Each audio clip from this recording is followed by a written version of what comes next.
Un tramway cabane au parc de Procès, des animaux géants passage Sainte-Croix, une fanfare en tenue de camouflage au lycée Clémenceau ou encore un personnage au pied à l'envers sur la colonne Louis XVI.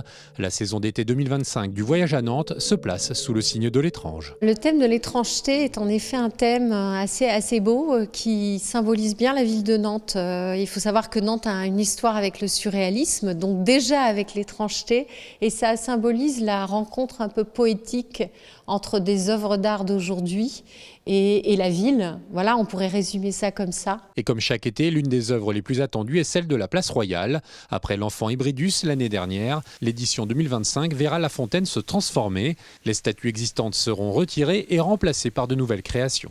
On a scanné 14 volontaires nantais.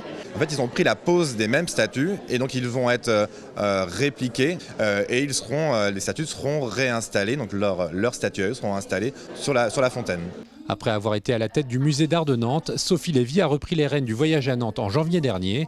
Elle remplace donc Jean Blaise, figure de la vie culturelle nantaise, qui avait créé en 2012 la première édition de cette exposition estivale. C'est encore une sélection d'artistes, une sélection de thématiques, une sélection de lieux signés Jean Blaise.